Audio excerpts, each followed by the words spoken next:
नमस्कार विद्यार्थी मित्रों, विवेकानंद हिंदी हाई स्कूल जनता नगर, कक्षा 10, विषय विज्ञान। चैप्टर का नाम है नियंत्रण एवं समन्वय। नियंत्रण यानी कंट्रोल करना और समन्वय का मतलब संकलन करना। नियंत्रण एवं समन्वय क्या है?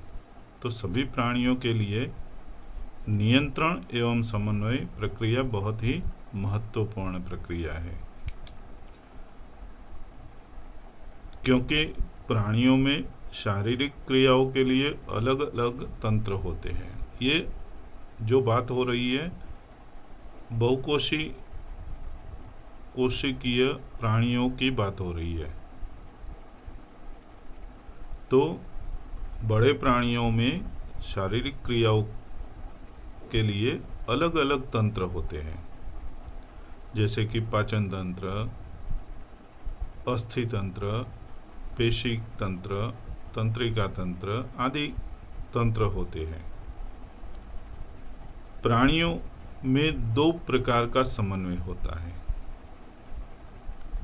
एक रासायनिक समन्वय और दूसरा तंत्रिकीय समन्वय। तो बड़े प्राणियों के अंदर दो प्रकार से समन्वय होता है, पहला रासायनिक और दूसरा तंत्रिकीय। रासायनिक समन्वय क्या है वो समझे। तो प्राणियों में कुछ विशेष प्रकार के रसायनों का स्राव होता है, उनके शरीर के अंदर की बात करें, जिन्हें हम हार्मोन कहते हैं। यह हार्मोन विशेष प्रकार की ग्रंथियों से स्रावित होते हैं। शरीर के अंदर विविध प्रकार के हार्मोन्स पैदा होते हैं जो विशेष प्रकार की ग्रंथियों से स्रावित होते हैं, जिन्हें हम अंतःस्रावी ग्रंथि कहते हैं। यह अंतःस्रावी ग्रंथि नलिका विहीन या नलिकामय ग्रंथियां हो सकती है। इनका स्राव रक्त के द्वारा शरीर के विभिन्न भागों में पहुंचकर अपना प्रभाव दिखाता है।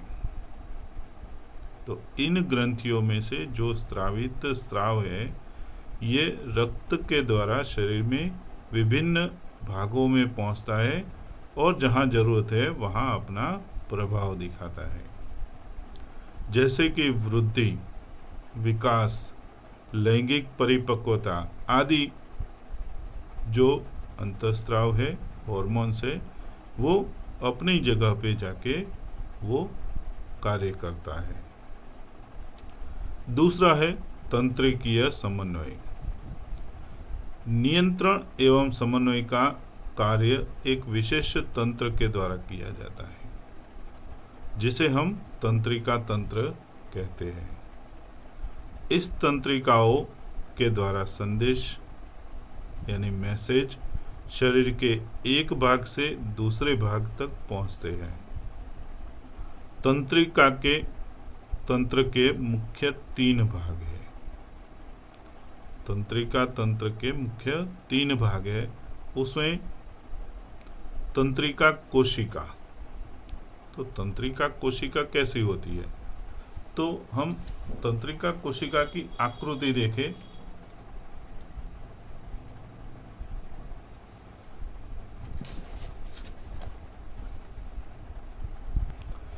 ये जो है वो तंत्रिका कोशिका की आकृति है। इसके अंदर ये कोशिका काय है। ये जो भाग है वो कोशिका काय है और ये काला जैसा स्पॉट बना हुआ है वो उसका केंद्रक है, जो ये कोशिका काय के कार्यों का नियंत्रण करता है। ये जड़ जैसी जो आकृति बनी हुई है उसको द्रुमिका कहते हैं। द्रुमिका का भाग में एक लंबी पूंछ जैसा भाग बना हुआ है, उसको तंत्रिका कक्ष कहते हैं। और तंत्रिका कक्ष के अंत भाग में तंत्रिका का जो अंतिम सिरा है, वो अंतिम सिरा भी द्रुमिका जैसे पक्ष यानी सिराओं के द्वारा बना हुआ होता है। तो ये एक तंत्रिका कोशिका की आकृति है। ऐसे हमारे शरीर में लाखों करोड़ों की संख्या में तंत्रिका कोशिकाएं होती है, जिनसे हम संदेश का वहन और ग्रहण करते हैं। आइए आकृति के बाद हम देखें तंत्रिका कोशिका की रचनात्मक और क्रियात्मक इकाई को तंत्रिका कोशिका यानी उसको इंग्लिश में न्यूरॉन कहते हैं।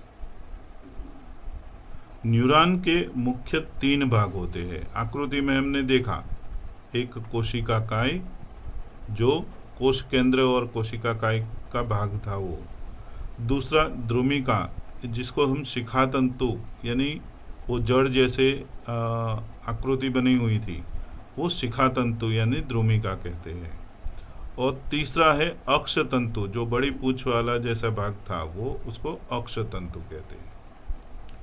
कोशिका काय में कोशिका रस और कोश केंद्र होता है जो हमने पहले बताया। कोशिका काय में से अनेक छोटे तंतु बाहर निकलते हैं जिसको हम तंत्रिका तंतु कहते हैं या द्रुमिक कहते हैं। द्रुमिका ये छोटे तंतु होते हैं, अक्ष तंतु यह बड़ा तंतु है।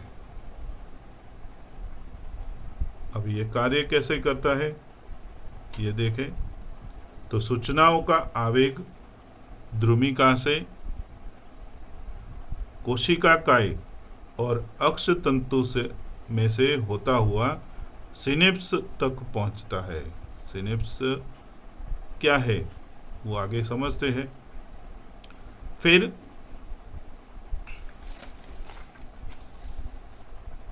इससे पार करना हुआ एक न्यूरॉन से दूसरा न्यूरॉन में पहुंचता है।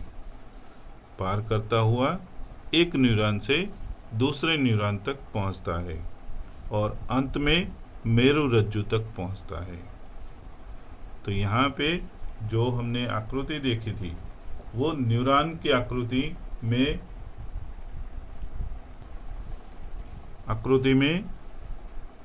ये न्यूरॉन की आकृति है। न्यूरॉन की आकृति में एक ही न्यूरॉन है ये शिखा तंतु जो संदेश को ग्रहण करते हैं और संदेश को ग्रहण करके ये अक्ष तंतु में से पारित करके ये अंतिम सिरे तक ले जाते हैं।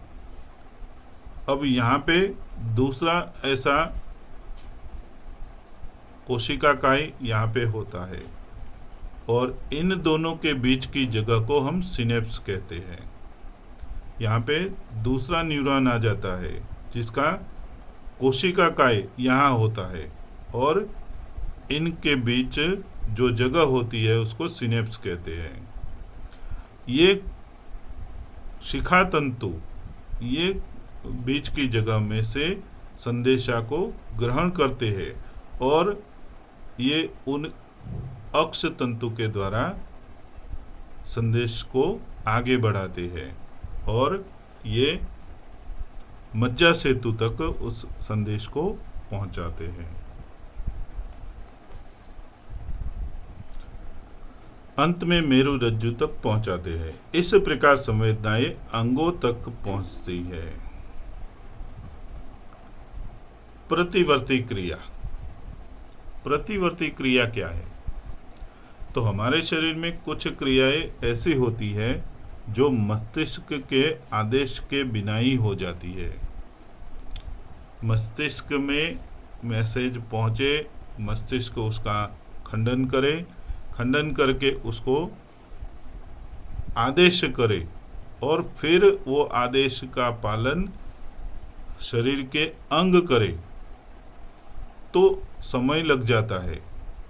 कुछ घटनाएं ऐसी होती है जो आकस्मिक होती है और इतना समय होता नहीं है। विश्लेषण करने के लिए। तो हमारा शरीर क्या करता है, प्रतिवर्ती क्रिया करता है। तो ऐसी क्रियाओं में जो मस्तिष्क को ये आदेश पहुंचता नहीं है, इस प्रकार की क्रियाओं को हम प्रतिवर्ती क्रियाएं कहते हैं। ये स्वतः प्रेरित क्रियाएं भी कहा जाता है। इसको स्वतः अपने आप प्रेरित क्रियाएं कहते हैं। उदाहरण के लिए छींक आना या खांसना। छींक आने के लिए मगज में से कुछ संदेश आता नहीं है, छींक अपने आप आ जाती है। बिजली चमकने पर पलकों का झपकना,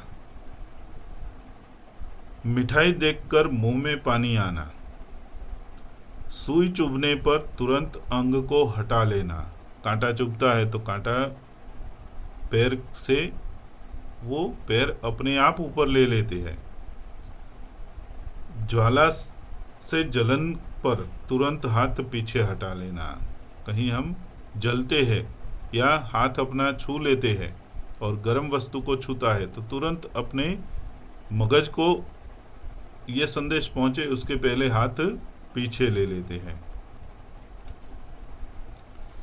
प्रतिवर्ती क्रिया और टहलने की क्रिया दोनों में क्या अंतर है?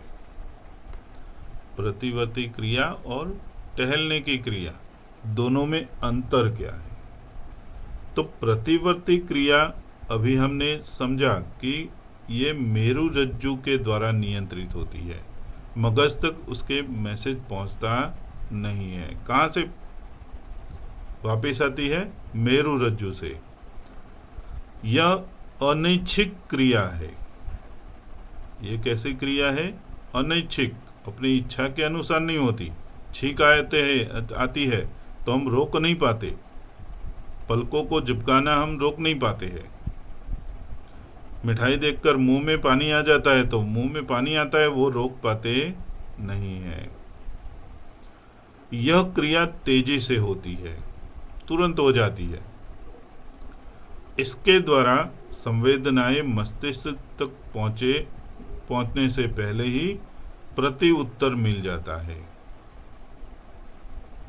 टहलने की क्रिया कैसी होती है? तो टहलने की क्रिया मस्तिष्क के एक भाग अनुमस्तिष्क के द्वारा नियंत्रित होती है। आराम से होती है यह क्रिया, इसलिए ये मस्तिष्क के द्वारा नियंत्रित होती है। यह क्रिया एक ऐच्छिक क्रिया है। हम टहलते टहलते इच्छा होती है तो बैठ भी जाते हैं। इस क्रिया में अधिक समय लगता है। टहलने की क्रिया में अधिक समय लगता है, जबकि कांटा चुभता है तो पैर उठाने में समय लगता नहीं है। इस क्रिया में संवेदनाएं मस्तिष्क तक पहुंचती है तथा मस्तिष्क उनका विश्लेषण करके प्रत्युत्तर देता है। तो यह है प्रतिवर्ती क्रिया और टहलने की क्रिया के बीच का अंतर। मानव मस्तिष्क, मानव का मस्तिष्क कैसा होता है? तो मानव का मस्तिष्क, उसके सिर में एक अस्थि यानी गोला जो भाग है, गोला जैसा, उसमें सुरक्षित होता है। अस्थि की ये बंद कवच में रक्षित होता है। यहाँ पे मगज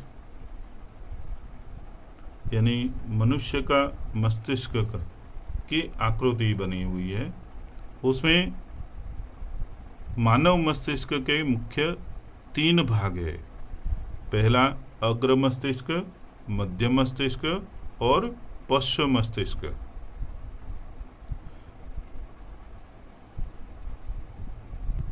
अग्र मस्तिष्क यानी हम किसे कहते हैं? तो ये जो भाग 1 नंबर का बनाया हुआ है, ये आप देख रहे हैं 1 नंबर का भाग, ऊपर की पूरी भाग जो है वो अग्र मस्तिष्क कहलाती है। उसके भी 3 भाग है। पहला बृहद मस्तिष्क, दूसरा थैलेमस और तीसरा हाइपोथैलेमस। 3 भाग है, कौन कौन से? बृहद मस्तिष्क, थैलेमस और हाइपोथैलेमस। मध्य मस्तिष्क जो 2 नंबर से बना हुआ है, यह आकृति यहाँ पे जो ये भाग बना हुआ है वो मध्य मस्तिष्क है। पश्च मस्तिष्क, पश्च यानी नीचे का जो भाग है वो। पश्च मस्तिष्क में 5वां जो भाग है अनुमस्तिष्क, 4था भाग है वो चतुष्काय है, 6ठा भाग है वो सेतु है, ये नीचे ले जाता है पूरा सेतु, और 7वां है मज्जा सेतु है। तो इस तरह से मानव मगज के विविध भाग के बारे में हमने समझा है। तो हमने मस्तिष्क के भागों को देखा, अब उनके कार्य को देखें। अग्र मस्तिष्क के कार्य। अग्र मस्तिष्क के घ्राण पिंड यानी सुगंध का अनुभव करवाते हैं। अग्र मस्तिष्क क्या कराता है? सुगंध का अनुभव करवाता है। इस मस्तिष्क के प्रमस्तिष्क में वृद्धि, स्मृति एवं चेतना के केंद्र आए हुए होते हैं। किसमें? प्रमस्तिष्क में वृद्धि, स्मृति यानी याद रखने की शक्ति और चेतना के केंद्र आए हुए होते हैं। इस भाग में भूख, प्यास, नींद, थकावट, क्रोध और प्रसन्नता के केंद्र भी होते हैं। तो ये अग्र मस्तिष्क के कार्य थे। दूसरा भाग है मध्य मस्तिष्क। यह भाग वस्तुओं के प्रतिबिंब की पहचान के नियंत्रण का कार्य करते हैं। आँख से हम जो वस्तु देखते हैं उसके प्रतिबिंब की पहचान करते हैं। इसी कारण इसे दृष्टिपिंड भी कहा जाता है। तीसरा है पश्च मस्तिष्क। इस मस्तिष्क के मुख्य 3 भाग है। एक अनुमस्तिष्क, दूसरा मेडुला और तीसरा मेरुरज्जु। अनुमस्तिष्क के कार्य। पश्च मस्तिष्क के 3 भाग, उसमें पहला अनुमस्तिष्क के कार्य। शरीर में संतुलन स्थापित करता है। अनुमस्तिष्क यानी छोटा मस्तिष्क जो शरीर का संतुलन स्थापित करता है। कंकाल पेशियों में संकुचन को नियंत्रित करता है।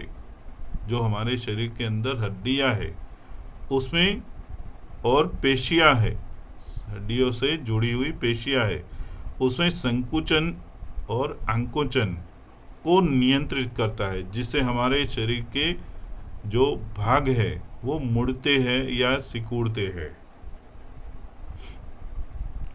मेडुला का कार्य शरीर के सभी अनैच्छिक क्रियाओं का केंद्र है। ये भी पश्च मस्तिष्क में आया हुआ है। शरीर की सभी अनैच्छिक क्रिया के कौन कौन सी?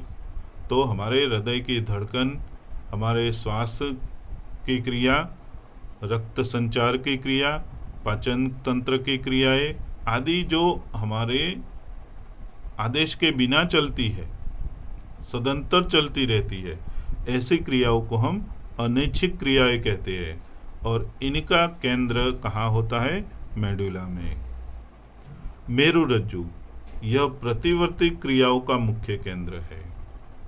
तो मेरुरज्जु क्या है? प्रतिवर्ती क्रियाओं का मुख्य केंद्र है। मेरुरज्जु अनैच्छिक क्रियाओं को संतुलित करती है। मेरुरज्जु अनैच्छिक क्रियाओं को भी संतुलित करती है। यहाँ पे हम रुकते हैं। बाकी के जो प्रकरण को हम दूसरे भाग में लेंगे। दूसरे भाग में ये पहला भाग कंप्लीट तैयार कर ले और इसके PDF आने के बाद तुरंत उसको लिख ले।